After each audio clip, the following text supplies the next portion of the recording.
April సాయంత్రం 4:30 ఆ సమయంలో మృతుడు గంపల యగేంద్ర బాబు, ఆయన మేనల్లుడు, ఆయనకు అతని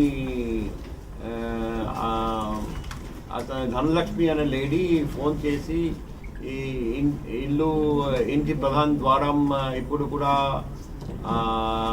తెరలేదు, తర్వాత బయట కొన్ని బ్లడ్ స్టెయిన్స్ ఉన్నాయి అని చూస్తున్నామని చెప్తే ఆ విధంగా వాళ్ళు కూడా పోలీస్కి సంప్రదిస్తే పోలీస్ వెళ్ళి తర్వాత వాళ్ళు 112కి డయల్ చేస్తే ఫస్ట్ బ్లూ కోల్డ్ సందర్శించారండి.